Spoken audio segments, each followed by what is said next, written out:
Assalamualaikum warahmatullahi wabarakatuh. Bagaimana kabar kalian hari ini? Alhamdulillah, mudah-mudahan semuanya sehat dan selalu dalam lindungan Allah Subhanahu wa Ta'ala. Baik anak-anak, kalian bertemu kembali dengan Ustazah Nur dalam Taucih Pagi, yaitu tentang kisah sirah sahabat Nabi Khalid bin Walid. Khalid bin Walid adalah sahabat Nabi yang berjuluk pedang Allah yang terhunus. Nah, anak-anakku, di dalam perjalanan Islam kita mengenal sejumlah peperangan yang harus dilalui oleh umat Islam, karena memang pada waktu itu keadaan yang memaksa untuk berperang. Setiap peperangan sudah barang tentu memiliki seorang panglima yang memimpin peperangan tersebut. Satu dari sekian banyak pemimpin umat Islam yang sangat penting adalah Khalid bin Walid. Dia merupakan salah satu sahabat Nabi atau kerabat Nabi Muhammad SAW yang sebelumnya berada di pihak kaum yang memusuhi Islam. Khalid bin Walid bahkan pernah memerangi Islam ketika ia memimpin kaum kafir Quraisy di dalam perang Uhud.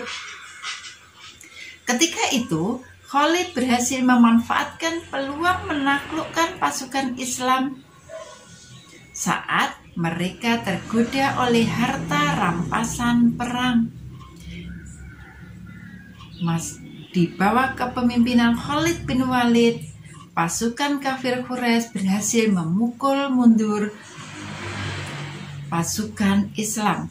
Akan tetapi justru karena perang itulah ia mendapatkan hidayah dari Allah Subhanahu wa Ta'ala dan menyatakan diri untuk masuk Islam.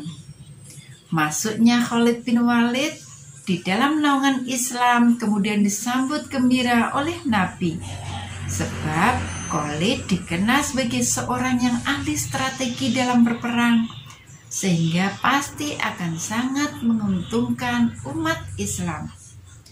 Berkat kepiawaiannya dan memperjuangkan panji-panji Islam inilah Khalid bin Walid mendapat julukan pedang Allah yang terhunus. Ceritanya, pada pemerintahan Abu Bakar terjadi perang Yarmuk antara umat Muslim menghadapi tentara Bizantium. Pada waktu itu, pasukan Muslim hanya berjumlah 46.000, sedangkan pasukan Bizantium mencapai 240.000. Meskipun perbandingan pasukannya yang sangat berbeda jauh, tetapi Khalid bin Walid tidak gentar dan tidak takut demi menegakkan agama Allah. Berkat kecerdasan Khalid, pasukan Muslim yang hanya sedikit mampu memberi kesan seolah-olah pasukan Muslim lebih besar dari musuh. Dan benar saja, strategi yang dijalankan oleh Khalid tersebut membuahkan hasil, yaitu membuat orang-orang atau pasukan musuh tercengang. Pasukan Islam yang jauh lebih sedikit dari lawan berhasil memenangkan perang tersebut. Prestasi yang diukir Khalid berkat keahliannya dalam menyusun strategi perang, ahli senjata, dan karisma yang dimilikinya nyatanya tidak membuat Khalid bin Walid menjadi orang yang sombong.